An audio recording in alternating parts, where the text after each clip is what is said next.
bojoku ya kecil lho. Piye? Bojo kula niku elek-elek titele SPD MMD, Pak. Sarjana pendidikan. Sing ngomong sapa? Lah apa SPD? SPD MMD niku sekolah pedodel mergo meteng dhisik. Wah. Jadi aku pacaran 2 wulan iki bojoku meteng 3 wulan. Weh, Kowe karo aku sebagai bintang tamu tan bedane kalian Mbak Kairo. Kowe karo aku pemimpinnya sapa? aku. Ah, berarti senumpuk bondo kowe. Lho, ora iso. Mentolo kowe. Ora iso. Kok ora iso nyatane bayarane akeh kowe terus kok. Mergo kowe ora pasangan tetap. Lho. Kowe sik magang.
Suwe ra ketemu, suwe ra petuk ya mosok gawe-gaweke Andik TB.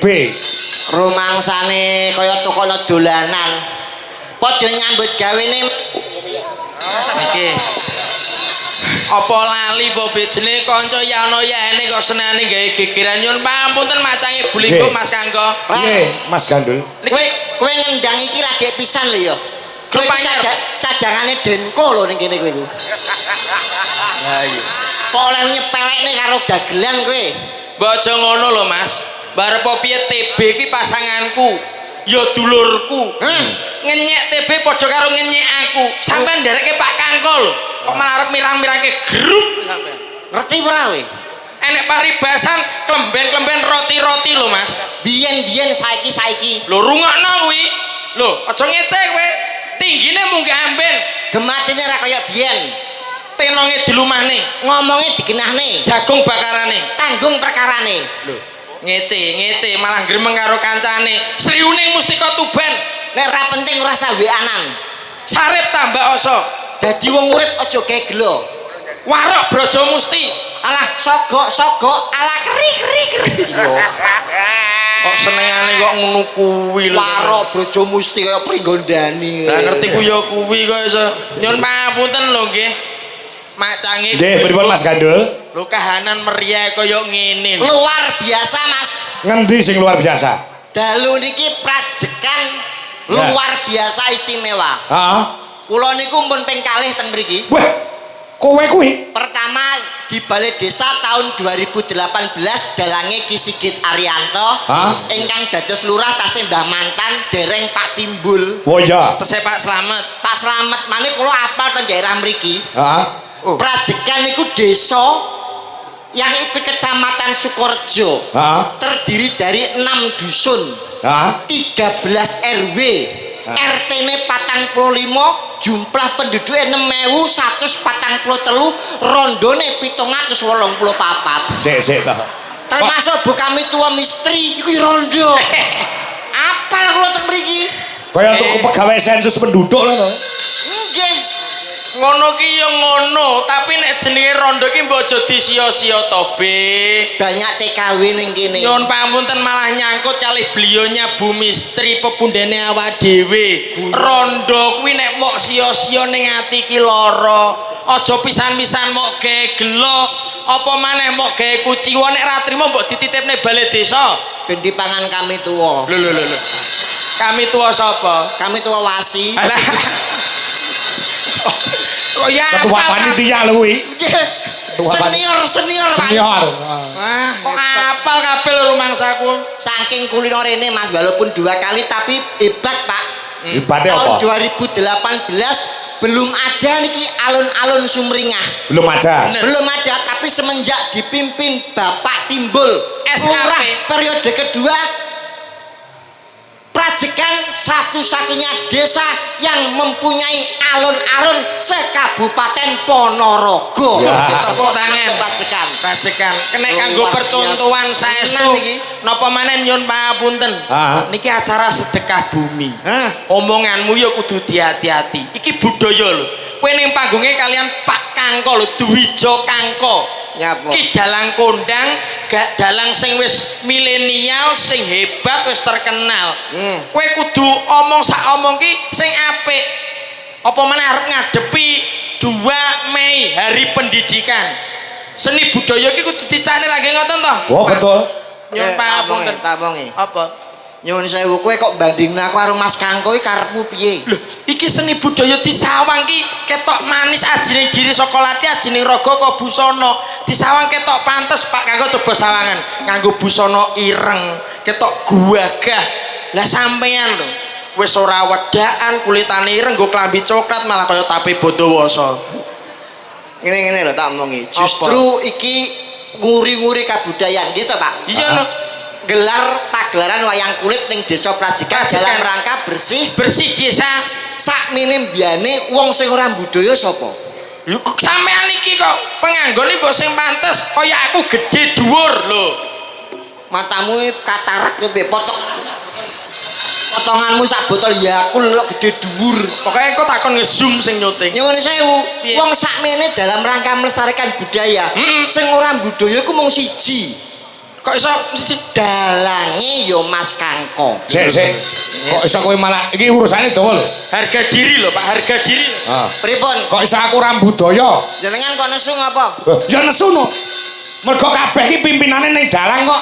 Nyuwun sewu, budaya niku kan awake dhewe mung kari jiplak apa dawuhe para pini sepuh. Leres mboten? Ya bener. Paling gak ngestokne dawuhe para pini sepuh. Ya. Ana biyen wong tuwa ki tau omong. Ya. Sanepan le aja mangan ngarep lawang mundak nolak rezeki. Betul ora? Bener. Le nek mangan piringe aja disangga mundak dadi sangga-sanggonane wong akeh, wong tuwa. Le nek lungguh aja ning dhuwure bantal. Iya. Mundak udunen. Bener. Sakmene kae sing lungguhe ning dhuwur bantal sapa? Ngaku ora? Sampeyan lungguh ning dhuwure apa? Dhuwur bantal. Nah, iki jare nindakne dawuhe para pini sepuh ora? Ya nek miturut kuwi ya salah. Orang budaya sampean. Ning nek aku ora dilungguhi bantal, ora nglungguhi bantal, aku iso ngeblak. Yo diganti bantal, bantalnya diganti. Ganti apa? Kompor. Loh. Sik silitku kobong nang amuk. Dan kempritik. Oh malah Perkara nglungguhi bantah kuwi wis ninggal tata krama uda negara ngono. Nggih, lha jenenge wis sanepan tinggalane leluhur mulane kudu diuri-uri padha dene kados bersih desa niki. Ah ya. paling ora iki ndongakne lak nggih ngoten. Kowe iya no. Ngiras pantes gladi wano kalian warga masyarakat wonten ing Brajegan dalem gandul saking Blora niki kula dongake kagem warga Brajegan tiyang dongane senine ngagem pantun nggih Pak nggih. Nggih. Kersane saya pantes. Nah, jos iki lho nggih contoh iki lho. Piye Dul? Rungokno iki. Enek ketan wadahi tampah. Wong sak Brajegan muga-muga kebak berkah barokah Allahumma. Amin. Prajekan. Prajegan. Ya. Enek ketan kabeh siji. Apa? Wong sak Brajegan muga-muga kathah rejeki. Amin. Ana ketan rupane coklat. Apa kuwi Mas? Wong sak Brajegan kabeh padha sehat. Amin. Ngono kuwi lho seni. Sampeyan napa Seni saged? lho. Sampeyan napa Contoh Pak Ya iso no. Napa? Nyang swalayan manggone ning Jawa Timur. Artine Piyayi Prajegan muga-muga panjang umur. Oh ngono. Ya tetep iso wong budaya kok wong budaya. Ngono. alah an-an kabeh ya iso. Lho, kowe kok nyepele lho. Tuku kapsul. Lho. Kowe iki apa lara apa piye kok tuku kapsul? Sik karo tak mikir. Tuku kapsul katutan genteng. Apa kuwi? Pak Timbul kula rokoke Der. Hei, Senengane kok sponsore wis eneng lho rokok ki. Lho, salahe tekomu Gary. Lho, boten kula niki kula salane mergo kula iku nyemoni pengen benerno jenengan. Kok iso aku salah? Salahku nggon ngendi? Donga gawe Pantun. pantune jenengan apa? Ning swalayan panggone Jawa Timur. Artine Piyayi Prajegan muga-muga tetep panjang umur. kowe ndongakno gawe pantun piye? Pantun. Piye? Tuku ketan kabeh siji, wong sak Brajegan kathah rejeki. Nyuwun sewu, ndonga gawe pantun ngaten iki bener napa salah? Ya bener. Sing ngomong bener sapa? Hei, dalang kangko. Nek ngono sampean ra tau mondok, ora tau ngaji. Lho. Sing iki urusane agama lho wong Lho pondok. nggih kula bisa memastikan. Agama ora ono dolanan lho iki. Boten, Hubungane apa? malah jenengan sing gawe dolanan agama. Sik, jangkrik. Wis kok Donga gawe parian. ana to kiai alim ulama ning santri dawuh, "Le, kowe sombe nek donga gawe pantun." Eneng ora? Eneng ora kok malah melilik. Yo ora enek ning. Lah, ora eneng ya wis. Jenengan nek donga gawe pantun malah malaikat nyatete bingung. Lho. Sik ta, Be. Lah kok iso kaya ngono iki lho? Dan donga kok gawe pantun, dajal ki donga gawe pantun. Imam ning masjid apa ora bingung kae? Kok iso? Pas wayah salat, Allahu Akbar. Budal sekolah mangan es krim. Bismillahirrahmanirrahim. Main dadu tengah alas, kul a'udzu birabbinas. Iki salat baris jam piro? Pikir. Lah sing prayoga iki ndongane sing piye? Donga niku sing bloko suta, kabeh penonton ngerti, pamirsa ngerti, malaikat ra bingung. Oh, ngono. Paham mboten? Paham ya. Ngono kok wis tanggapan larang. Lho. Lho, iki akhir alim ulama lho kene. Saiki kurang ajar nek iki. Seni ki ra kena dituku nggo dhuwit, paribasa dijaluk diwehke nek dituku ki larang. Iki niate ki nguri-nguri budaya lagi ngoten to, Pak. Iya, aku bayangno, Nduk. Dijaluk diwehke apa kacek 10 juta nolak kok. Kowe iki ya mbok aja kaya ngono to, Be. Ya wis tak dongakne nganggo bloko wae. Ah. Muga-muga wong Brajegan sehat seger kewarasan, Betul. murah sandang pangan. Lah. Muga-muga alon-alon sing dibangun iki berkah barokai. Betul. Bisa gawe kemajuan kesuksesane warga Brajegan sedayanipun khususnya untuk para pemuda semuanya tambah maju dan tambah sukses. Allahumma amin. Oh. Lurahe mawon asmanipun Timbul. Pak Timbul SAP. Sarjana akademik pemerintahan. Timbul itu kan bahasa Jawa. Coro Indonesianya kan terbit. Bener. Prajegan terbit seorang pemimpin kados Pak Timbul. Mulane no jenengan nyontoh Pak Timbul kayak itu Mas. Ya wis nek perkara jeneng. Duwijo Kangko. Kuwi ya jeneng Jawa lho. Putrane Bapak Ki Sukron Suwondo. Iki elek nyuwun sewu Mas. Niki kula mboten ngenyek jenengan mboten. Lah kenapa? Jawa kuwi justru nama sing aneh kuwi biasane hebat. Iya. Kaya Pak Timbul ora ana apa-apane. Timbul tok. Akhirnya jenenge Timbul, karirnya Timbul. Iya. Tur jeneng Jawa kuwi nek gawe kewan mesti sukses. Contoh Percil, Deni Percil, Lucy Brahman, Lucy Brahman, Pesinden Ponorogo, Iya. Trio Macan. lho kuwi hebat. Sukses tuh, jenengan Dwijo Kangko ora ana kewane elek, Pak. Ora iso mlejit ya. Jenengan nek pengen kondang kula kei tambahan jeneng Tambahan apa kira-kira? Ki Kangko Tekek. Nggih, apik ta? Jadi prajekan ini dalane sapa? Kangko Tekek. Apik lho Pak iki, Pak. Ora ora sing gawe lho iki. Ya apik. Ampun Pak nek iso jeneng agama mawon Pak, jeneng agama. Jeneng Islam. Muhammad, kan pun haji nggih bapake nggih. Ki Sukraswanda pun haji. Jeneng Arab ya apik lho, Be. Oh, nek Arab iki kalah karo jenenge anakku. Lho, anakmu ya mau jeneng Arab. Anak kula lahir pas bulan Ramadan wingi, Pak. Wah. Metu lanang tak jeneng Islam. Lho, sapa, Be? Muhammad Takjil Saur Imsakiyah. Muhammad Takjil Saur Imsakiyah. celukane. Mokel. Ora nyambung. Urung ana sing duwe kayak iki. Mokel. Omongan kok ora nek isine blas. Paling ora iki harus ada isi, visi dan misinya ra ngoten. Awake dhewe karek nyuntuh pangarsa Tomo. Beliaunya nggih menika Pak Timbul. Betul. Apa maneh barengi sesuk niku hari pendidikan. Betul. Kados beliaunya Pak Timbul, kenapa kok dititik neh? Karena dia ngugemi karo paugerane Ki Hajar Dewantara. Apa kuwi? Kayak nek tembunge Ki Hajar Dewantara ana telu to. Apa? Ing ngarsa Suntulodo, ing madya mangun karsa tuturi handayani. Sing tak sapa kuwi? Ki Hajar Dewantara sekolah ora to? Iki sesuk hari pendidikan paling ora nek kowe ora ngerti iso nyinaoni anakmu, Be. Kuwi ing ngarsa apa? Suntulodo ing madya mangun karsa tuturi handayani leres nggih. Ciptane kuwi Ki Hajar Dewantara. Rungokno tembunge saking dalang Kangko Tekek. Lho, Saya nesu. Boten kula iki serius, Pak. Ki Hajar Dewantara niku sinten? Bapak Pendidikan Bapak Indonesia. pendidikan. Kok ing ngarsa artine? Ing ngarsa Suntulodo, ing madya mangun karsa tuturi handayani. Artine napa niku? Ing ngarsa Suntulodo tegese ning ngarep iki kudu iso dadi contoh. Bener. Terus sing nomor kalih ing Ing madya mangun karsa. artine Ya ning tengah-tengah kudu iso Memberikan tuturi penyemangat. penyemangat. terus yang terakhir Tuturi handayani di belakang harus memberikan dorongan dan dukungan. Kayak beliaunya penjenengannya Pak Timbul selalu mendukung geraknya visinya pemuda. jadi kuwi kuncine kanggo pemimpin. Pemimpin. Nyuwun sewu niki kula bantah. Loh, iki aja ngono lho, Be. Sing nyiptakno Ki Hajar Dewantara. Bapak Pendidikan Indonesia. kata-kata ini berlaku nek zaman biyen. Ning sakniki jenengan eling niki 2026. Terus hubungan Kata-kata niku pun boten berlaku.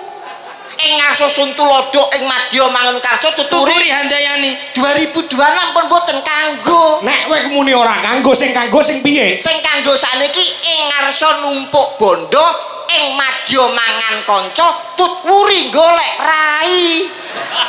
Nggih napa boten, Pak? Iki paham masyarakat niki. Sik kowe iso gelar kudu iso gulung lho. Nggih. Iso Ing ngarsa? buka. Iso buka kudu iso nutup. Betul. Ing ngarsa numpuk bondo jenengan percaya mboten? Ya ora lah. Ora percaya. Ora percaya. Pagelaran niki jenenge napa? Pagelaran wayang kulit. Wayang kulit sing dadi pimpinane sapa? Dalang. Membawai anak buah napa mawon? Ya yoga sinden tukang son. Komplit. Komplit iki. Ah. Sing dadi pimpinane Anom Dwijo Kangko. dalang. Dalang. Sing bayarane akeh dhewe sapa? Ya dalang. Numpuk bondo apa ora ngoten niku jenenge? BBB. Endo. Ampun Pak, tak belani Pak. Dalang anane bayarane akeh. Melek suwengi lho, Be. Lah rumasamu yoga turu piye? Iki yo melek. Dalang ki rekoso, Deng. Rekosane apa sampean teko kene yo gak usung-usung debok. Sampean teko kene numpak mobil plek ning transit diparingi maem dalan unjukan munggah panggung terus dok 80 yuta. Ya ora? Dul akeh wanganen, Dul. Tangane iki nyabutno polah, tangane iki polah, Be. Lah masamu tukang kendangi dekem menapa piye? Tukang kendangi yo polah, bayarane akeh sapa? Akeh Pak Kangko. Numpuk bondo. Sikile kan yo polah, sikile ora mung tangan. Lah tukang jaipong apa masamu sikile ra polah? Nyuwara suwengi. Lah apa sing den sakmene iki bisu kabeh? Iya toh Pak, kaya malah jadi bantah ya toh Pak. Ayo, Aku bengi iki ora nek bener blas iki. Kowe aja ngono lho. Nyapa? Iki dina sampean wah iki repot iki. Nyapa? Pak Kangko iki wis mbelani aku. Iki dina grupe kudu aku. Nyapa? Lah kok iso malah kaya ngono sampean? Lah nyapa? Bayaranmu ki melok Pak Kangko lho. Lho, engko nek nganti gelol atine Pak Kangko wis ora dibayari piye kowe? Sorry sing bayari aku ra Mas Kangko, Pak Lurah Timbul. Mas Kangko itu perantara duit saka Pak Lurah diparingke Mas Kangko terus diparingke aku. Ibaratnya Mas Kangko ki makelar mobil. Ora duwe hak sing bayari Pak Timbul karo panitia. Dalang ngaku dhewe rene yo golek duit to. Dalang kok semua blantik iki lho. Kok saya ning ngono nyuwun pangapunten Pak. Ya. Dadi ning ngarep kuwi numpuk bondo. Lepas saka pagelaran wayang kulit. Mergo kowe karo aku sebagai bintang tamu tan bedane kalian Mbak Kairo. Kowe karo aku pemimpinnya sapa? Aku. Ah, berarti sing numpuk bondo kowe. Lho, ora iso. Mentolo kowe. Ora iso. Kok ora iso nyatane bayarane akeh kowe terus kok. Mergo kowe ora pasangan tetap. Lho. Kowe sik magang. Pasanganku sing asli gak budal dino iki. Ojo salah paham. Nek kene kalah Pak aku. Ya. Wong tadi Jaya Banjel ki ra entuk protes. Ya. Kon percaya nggih? Ya wis aku nek iki bab iki Kak. Ning sing ning Madya. Ing Madya mangan kanca niki bahaya, Pak. Bayane. Hati-hati nih ana wong ketoke apik karo sampean. Sampean kudu mencermati aja gampang percaya. Kok iso? Mergo unsurnya ana dua, pengen nipu sampean, kedua pengen rusak rumah tanggane sampean. Ketoke apik karo sampean, sapa ngerti seneng karo bojone sampean. Kuwi mulane ana tembung tetembangan bojomu tak silihe niku bayane. Kok nyepele. Hati lho. Omonganmu iki kena digugu ora lho? Dupeh Budwi mboten nderek terus mau elek-elek. Lho Budwi. Lho, Budwi iki sarjana S1 lho. Masih digodho model piye ora ngarah goyah imane. Sarjana apa? Sarjana seni. Alah, mbek bojoku ya kecil lho. Piye? Bojo kula niku elek-elek titele SPD MMD, Pak. Sarjana pendidikan. Sing ngomong sapa? Lah apa SPD? SPD MMD niku sekolah pedodel mergo meteng dhisik. Wah. Jadi aku pacaran 2 wulan iki bojoku meteng 3 wulan. Weh, hebat ora weh. Omonganmu malah kaya welut to, Be. Lah sing terakhir kok iso mau bantah? Lah iki tut uri golek rai. Ini sering muncul saat pilihan lurah, pilihan bupati, pilihan gubernur, presiden. Iya. Adol swara umpamane jenengan calon. Pak iki lho Pak, wongku Pak. Wong 100 wis sampean cekelen weh, kayak nyeketan mesti milih sampean. Iya. Engko nek calon neh, nawakno neh. Pak niki lho Pak, wong kula jenengan cekel kayak 50 mesti nyekel sampean. Mulane akeh pemimpin sing gak dadi calon-calon sing gak dadi. Mergo nek nggone tetembangan ana pantune. Pantune piye? Ana tekek mlumpat pager. Karepe Duit entek dipangan kader niku sing bahaya. Kita elingno iki Mbak Lurah pemeh insyaallah menjadi lurah lagi diprasikan untuk periode yang ketiga, Pak. Ya. Amin. Hati-hati, Mbah. Tekek melompat pager gitu. Berarti sing mlumpat Pak Kangko. Rasane Pak Kangko tekek kok iso. Niku Pak mangsa kowe. Kudune melu bungah melu seneng no. Betul. Kahanan meriah kaya ngene. Matur sembah nuwun kagem sedaya warga ana ing brajekan sedayanipun. Semoga tahun yang akan datang lebih maju dan lebih indah, semua ditata lebih rapi. Betul. Lah aku ning kamar mandi kecelek. Nyapa? Arep nguyuh kebelet dadak mlebu sing sisih tengen. Ngapa? Lah ora enek banyune. Banyune angge sing sak sisih tok e. Sing sisih. Lah iya kleru aku. Sisih nek pipis enten bolongane, Pak. Ya. Kudu ngepasne ora ngepas beleber teng budi-budi. Perkara dadi. Urung dadi dadakan lho, Be. Nggih. Dadakan iki bot-bote yo diserempeng supaya iso lah dienggo fasilitas untuk teman-teman semuanya. Betul, Matur betul, sembah. Pak. Insyaallah kok tahun ngarep awake dhewe upama rene meneh kuwi mesti dadi luwih apik wisan. Amin. Berkah barokah sedayanipun. Niki kalih melampah, Pak. Nggih. Kali tetembangan mergo iki pamundhut pirang-pirang Mas TB. Nggih. Iki saka Demang Tunggur nyuwun caping gunung. Wah, tapi Nyuwun disikke. sinten niki kang dipun pasrahi? Ya ana anu nggih nggih Mbak sapa Congbe apa loro ya Ngerti sindene kok di Budwi mboten nderek. Ngepaske Be. Sindene ben 7. Heeh. Supayane wong brajekan oleh pitulungane Gusti. Lho 1 2 3 4 5 6 7. Lambemu nek ngelem ket mau Mbak Iku. Yo mergo iki ngirit anggaran lho. Ora. Dua ya. Dua. Karo Mayang ya. Karo Mayang mau karo Wanda. Gen beda karaktere karo Wanda. Ya. Wanda mana yang Wanda? Wanda nomor 2 dari sini. Oke, Dek Wanda. Beda karaktere. Yo disuppoti musik, Mas. Gen jumeneng. Peselekan nggih. Mbak Retno Cungpe dan Mbak Wanda Mandalika. Sapa jenenge? Wanda Amara. Kok kaya sirkuit ta? Yuk, support musik. Oke, berpacu dalam musiknya Indonesia. Ayo sini, Dek Wanda.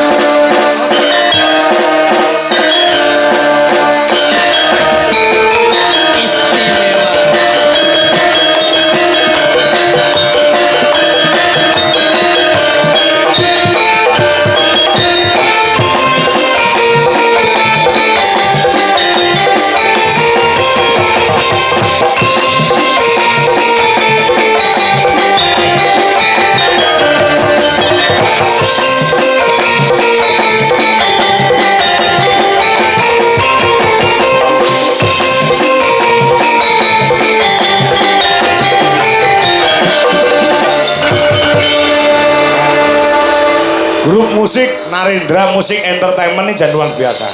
Niki pilihannya jenengan tesih lekan nggih Pak nggih. Tasih legan sing menika. Guys, menika sampun. Kowe iki nyapa to iki kok tangan serawean.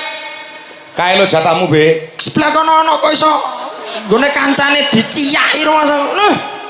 Ngerusoi. Masa aku entuk sinden SH. Saya sarjana hukum. Sonorek. Kok nyepele senane. Terus sing ayu-ayu akeh mosok. Ya ampun, ya ampun. Halo Dek Wanda. Lama tak jumpa. Aku ngerti nek ajeng petuk sampean aku wis belajar sulap. Sulap napa niku? Spesial untuk kamu. Kamu diam ya. Nyuwun pangapunten Pak Kakak ya. Bismillahirrahmanirrahim. Allahumma lakasumtu wa bika amantu. Kowe iku ape opo? Anu sulap kanggo Dek Wanda iki lho. Poso malah Carane ngepek atine wong wadon iki. Tangane nyuwun pangapunten. Niki? Aku iso nyulap gawe minyak wangi. Tangane sampean mambu stroberi. Coba rek ra percaya. Kandhani kae. Mambu burung. Urung iki, Mas. Mosok Urung coba bisa. stroberi jajal. Oh, iya, Mas. Stroberi tenan. Mosok jajal.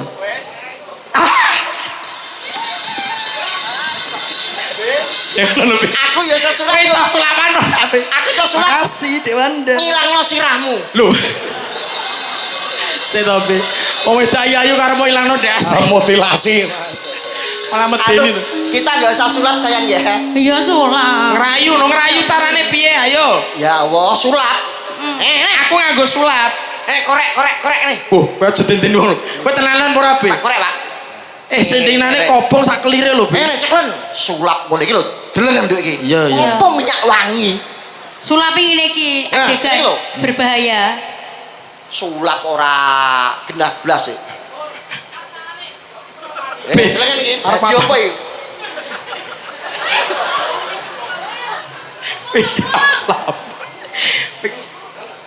Os. Hop.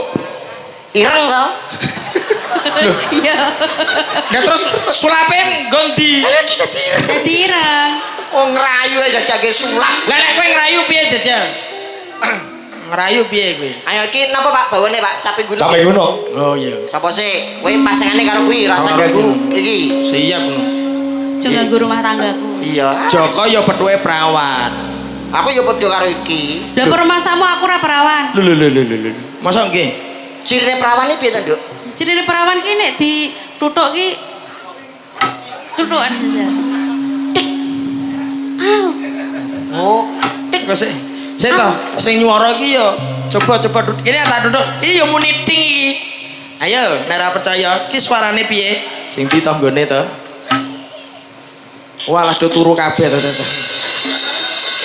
Takon nuthuk kono lho batin wis aku karo iki tak telateni ngene. Heeh. Ya Wis wis. sesuk ora mati dhewe wis to. Kok ngono to? Ora mati Sukertone sing mati. Kowe kono bawa sik kono. Dicengkleng iki. Oke. Lek. Saben bengi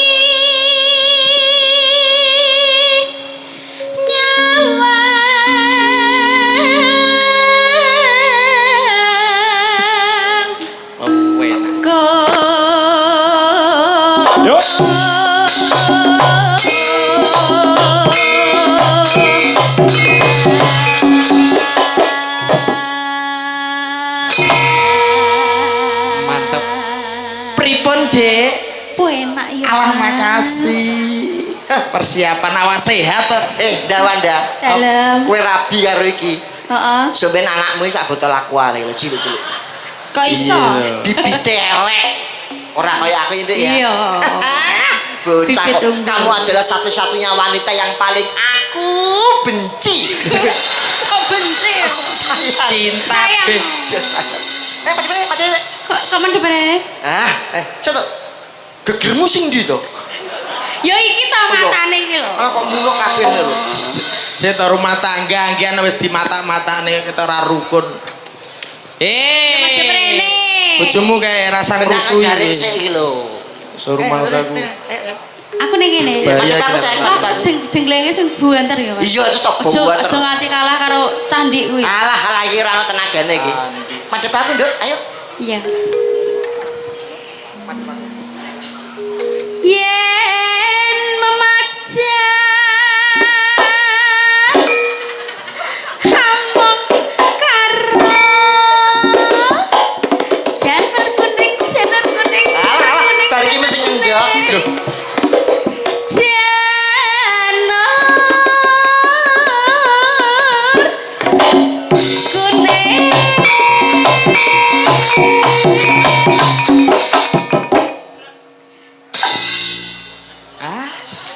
piye mosok karo cah cilik kuwi kalah to kowe?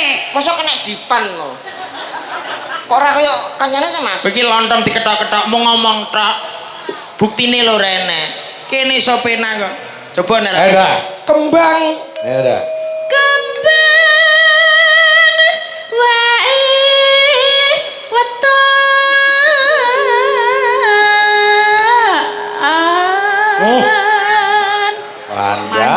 Manja. Wis enek kemajuan Wanda bisa. Wis iso. Dan Wanda. Guna.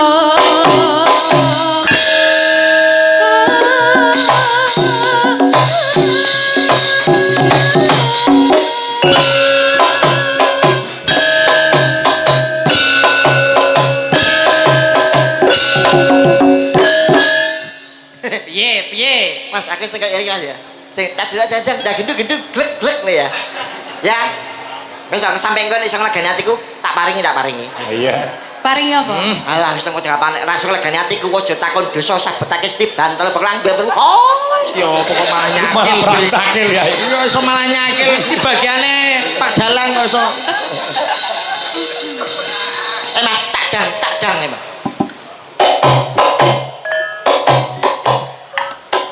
Ora nyuara to, Be? Itu kok ora. Iki lho. Susul. Rungono ta?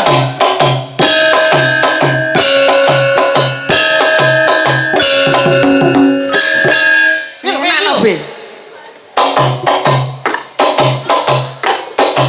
Ya ampun. Itu mosok ora iso kabeh to. Kok malah kayak langsung jumenggel. Be. Mosok omah iso iki. Mosok gak iso kabeh.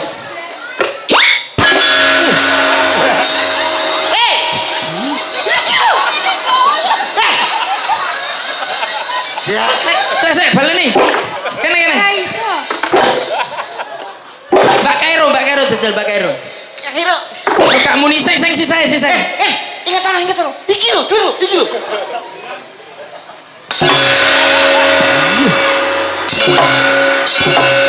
Leren se, rokokan se, leren. Terkinah ya. Kotot iki mosok dibumi. Iki wis kolot. Aku wae. Nekat.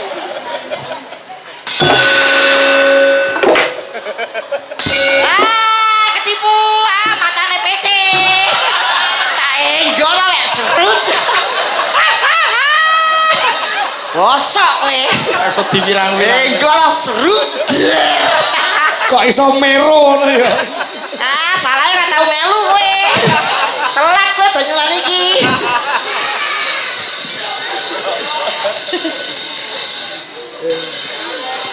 Mbok enggokke to mau. Semangar iso menggok. Wisin dene kowe. Ya. Pacitan ha kuwi.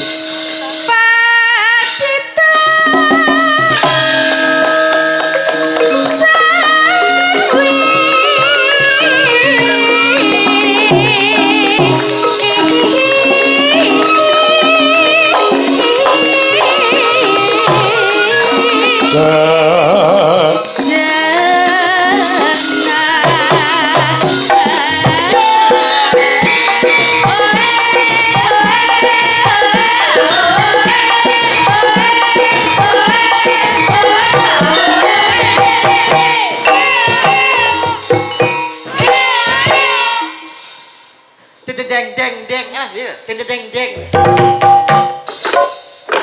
Ah sehat nih. Deng deng deng. resik kamu nih. Mosok ih kakean be. Lanang, matane. Wong lanang dereng beli. Iki lanang. Masa jeruk minum jeruk. Lanang dereng kok mumi lho. Mata. Ora enak pakai. Kalau nyilih Pak balekke. Oh iya Pak, terus titip. Ya, Nana. Panas. Oh.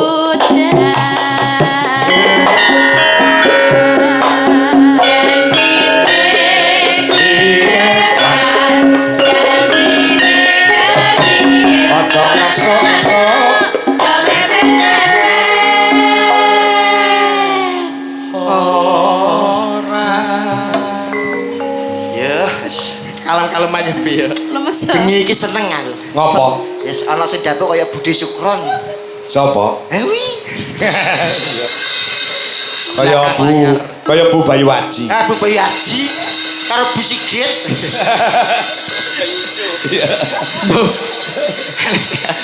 Iya, entakne Nduk. Panas udan aling-aling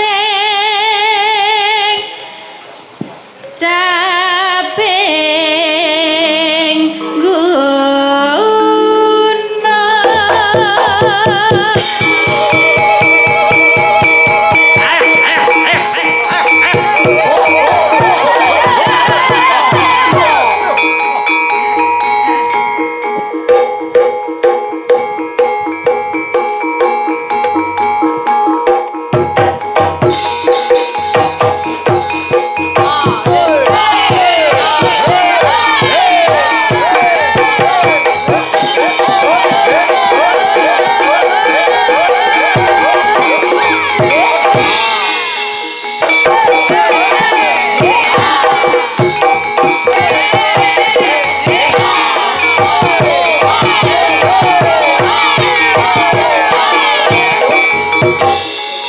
Mosok sedilu men to. Wah, mah. Ngono kacek 50 nesu. Semangat saya. Rono rambute kok dionoke barang. Rambutmu ndi yo?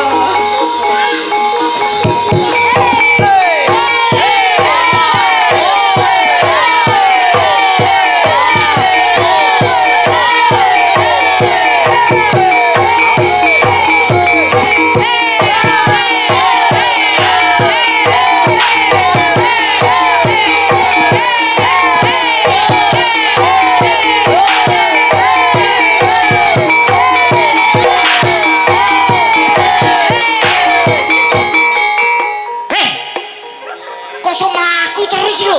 Sekarang ndi?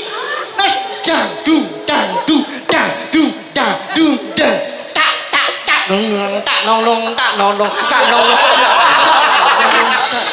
Tak tak tak dangdung. Kok malah remongan to? Kowe nang kene reyokan mah nguyai segara kowe. Lah iki ya. Kene gone reyok kok. Iki Ponorogo enggak. Belajar ngisi-ngisini. Ket mau kok mlaku lho. Ben sehat be, ben sehat mlaku-mlaku kok yo. Yo, dintake tembange. Nadyan wadah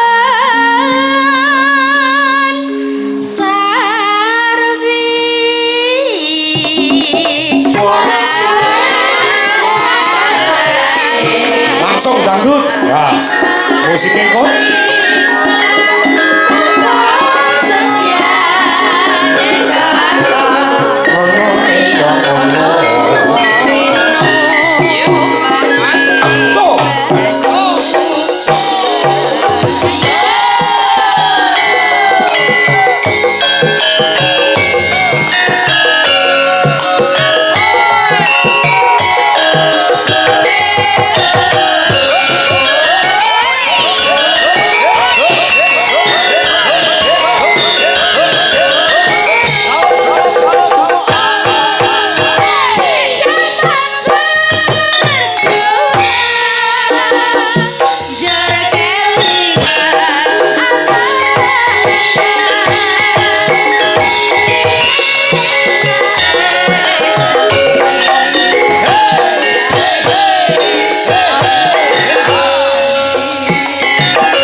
Iki engko gong dibajutke tembang gubuk asmara pamundhut saka perangkating desa Parajekan. Yuk, masuk nduk ndak. Syukur bisa yang gunung desa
Mas Harno tadi aja ya. Sama Mas Amoro Santo. Terima kasih. Mas Harno.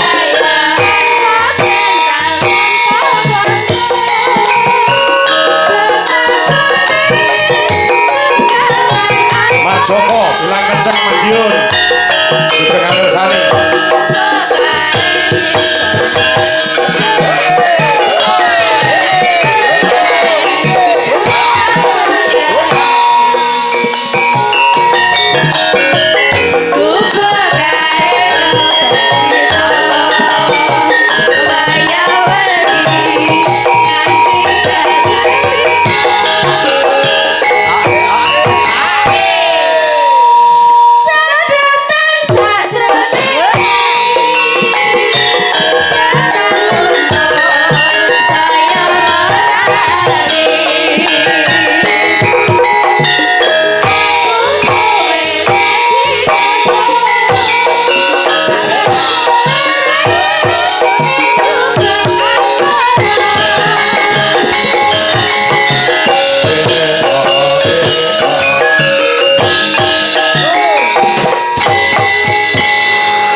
Terus banduan.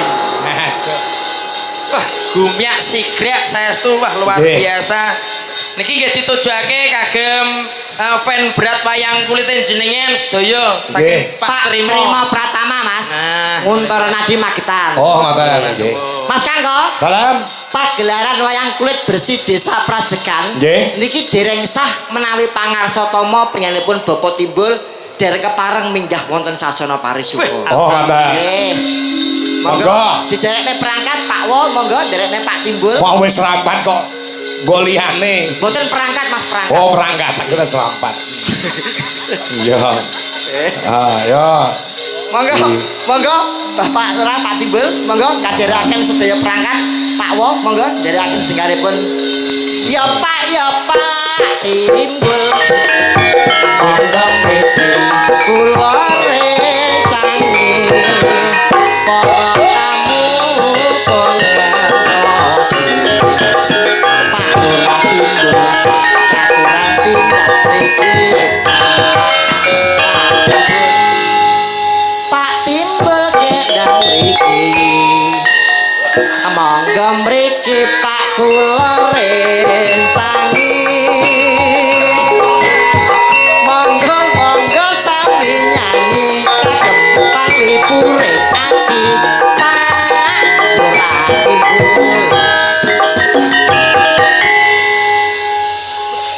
Ya.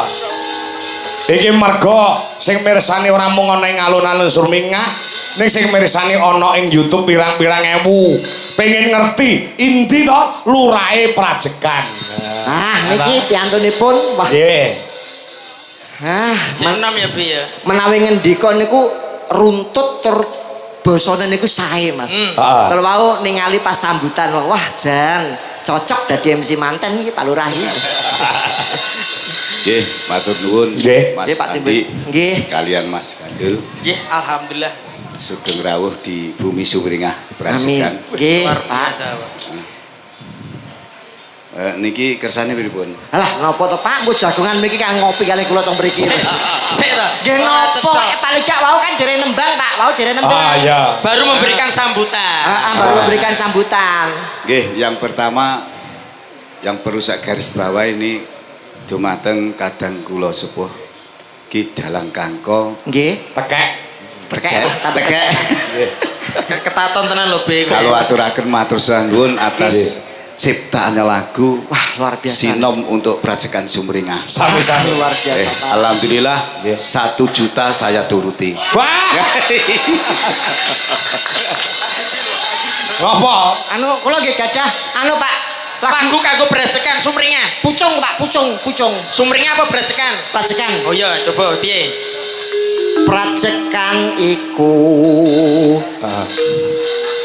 desa kang wis yo maju. Elek kok. Lah menengah to Mas ceblok 500.000 ora apa-apa ya. Urung rampung, Be. Pagelaran bersih desa.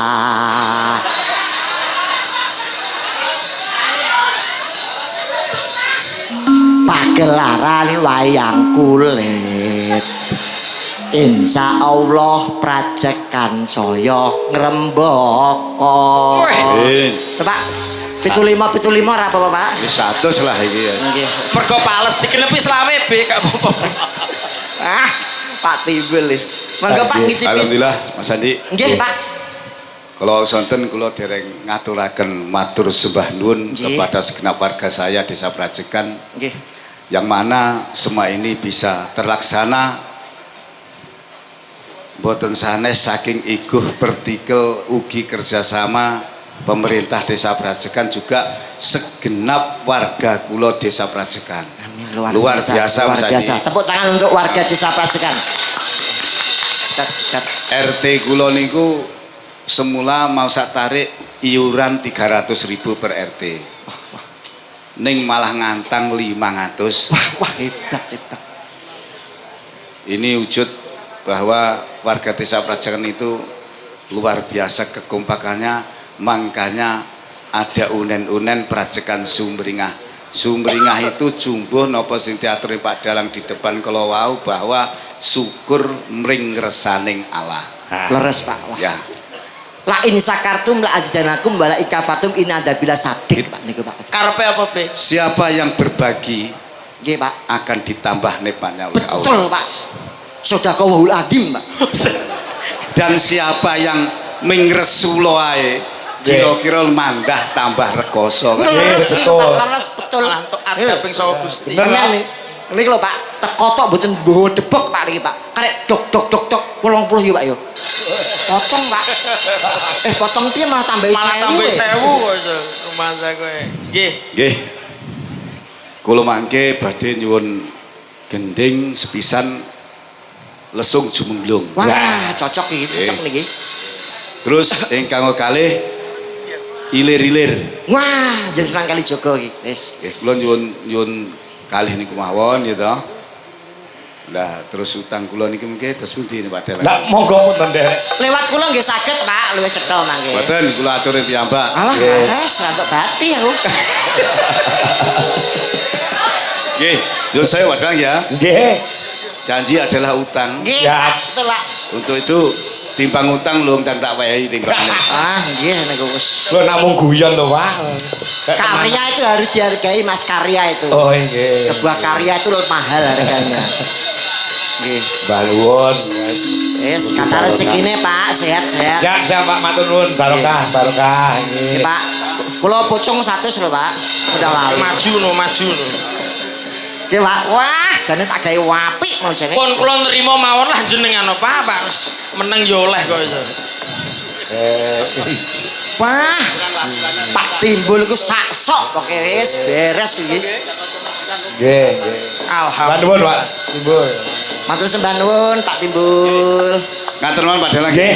Dadi kula nyuwun lagu Nggih. Lusung Jumelung sama Kalih ilir-ilir. Lir-ilir. Siap. Matur suwun karena jane kula biasa nyanyi. Nggih. Tapi karena ini yo meh padha Pak Dalang flu.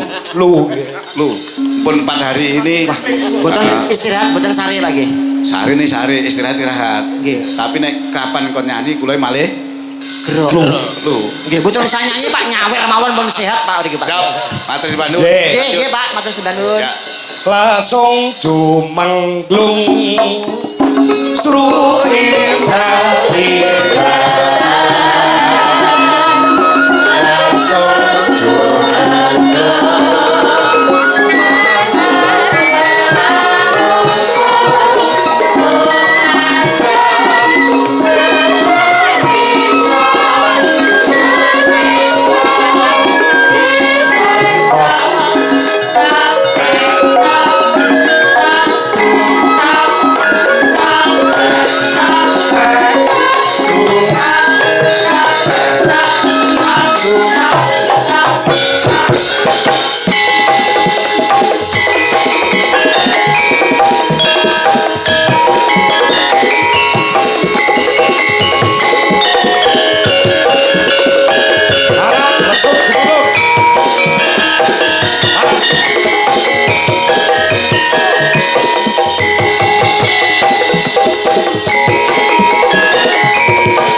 langsung jumenglung Mana terbang pun Kumandang ke pergi tak jenis tak tak tak tak tak tak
Iki mau lesung jumenglung lagune lawas. Nggih. Ning karo kanca-kanca diaransemen diperindah. Wah, luar biasa Dwijo Larase komposer sedaya niki. Nggih. Heeh, ya. Engko ilir-ilire wanci goro-goro sing pas. Namung pesen, Mas. Apa? Anu tulung kanca-kanca Dwijo Laras. Bengi iki nek gawe iringan biasa wae ya. Ngopo? Ana mata-mata Sopo? sing arep niru garapane Dwijo Laras. Iki lho. Pak Putih lho. Sesuk mesti arep dikekno dalang ngalek mesti. Oh, Narya to. Yo, Nduk Lintang. Nggih. Karo anak wedok Rahesta Deka Chandra Dewi. Tata. Ah, lagune Gerajakan Banyuwangi. Wah, cocok niki. Nggih, pamundhut saka Perangkating Desa Parajekan. Kalian kalau mau aku wis matur kalawan panjenengan Pak Lurah. Pripun, Mas? Ah, nek iki kok aku izin nguyuh sikik mergo wingi aku bar operasi batu ginjal. Ah, nggih, Mas. Nggih. Kesehatannya dijaga, Mas. Siap. Jenengane dibutuhne wong akeh lho. Ah. Ki kok kepruke nggon sabete tak pasrahke anakku lanang sing barep Mas Jendra Yudhistira Putra wis sabetane wis ngungkuli bapakne. Alhamdulillah. Neng omah sekulino nyabetno BPKB sertifikat gede apik sabetane iki. Kuwi aku kowe kok suruh masak. Ayo Delintang. Ayo Nduk Lintang tanpa spot. Ditata. Ya. Karo Nduk Tata. Yo, lagune Banyuwangenan Gerajakan Banyuwangi. Wah, Tata niki luar biasa lho, Pak. Ngapa? Nyuwun sewu, ora mung olah swara tapi tarine juga hebat. Wah, nggih. Wah, wingi pramen apa, Nduk? Nyekel mic. Pripun? Wingi pramen apa? Kok macak wayang Mustaka Weni. Oh, Sri Kandi Mustaka Weni. Nggih. Ya, kita tuh beda berapa tahun sih, Dek? Beda berapa? Mbak Lintang kelas berapa? Aku kelas 2. Aku kelas 3. Kelas 3 SMP. Oh. Oh, Lucu toh, Mas? apik jane sepantaran iki. Wah, jan cocok iki. Sik toh. Kowe iki lho wis tuwek bareng kok suruh masakku. Ora iki nek kan pancen bapaknya juga seniman, ibunya seniman. Bener. Mbak Tata iki bapake dalang, ibuke juga pesinden. Lah narine iki nurun saka Sinten? Mbak Dewati Dek ya. Bulik ya. Retno Dewati to? Nggih. Udu. Kae dokter kok ngam. Oh, kemeroh berarti iki. Kemeroh. Enak dokter kok jogetan iki. Oh, kemeroh. Yo coba Gerajakan Banyuwangi Mas Jendra gen Toto. Nah, yo. Engko lagu-lagu iso lajeng wonten ing gara-gara kalih Candi TB. Ya siap. Yuk, Gerajakan Banyuwangi. Monggo para kanca garap gamelan plus musik.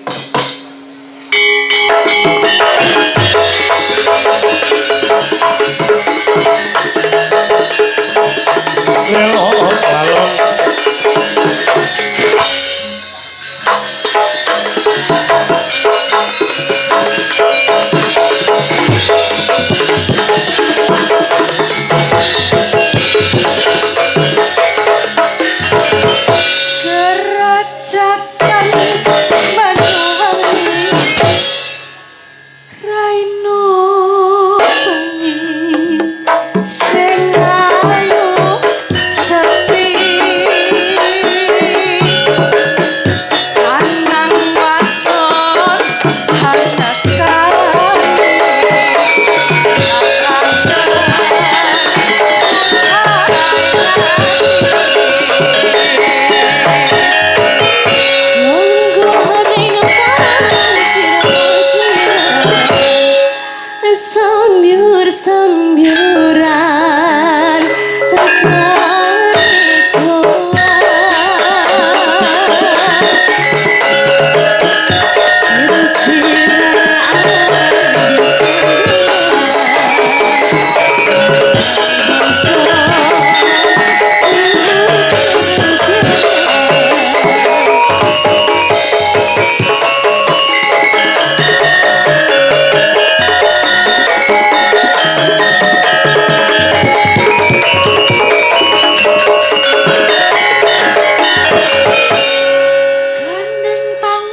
ning pinggiran pesisir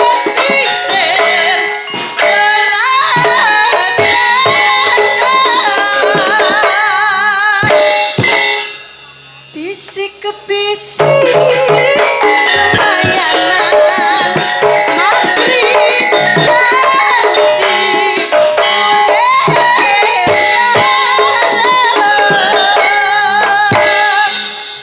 sir-siran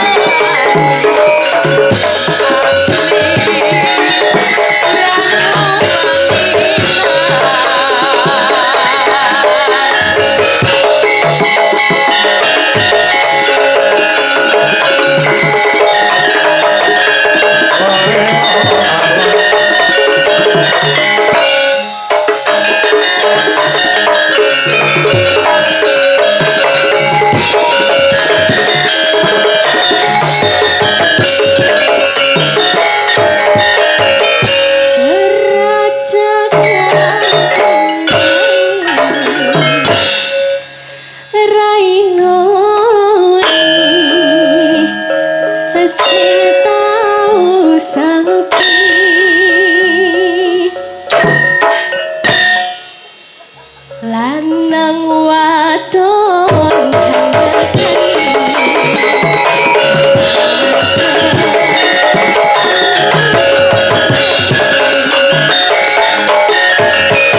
munggah ning pasar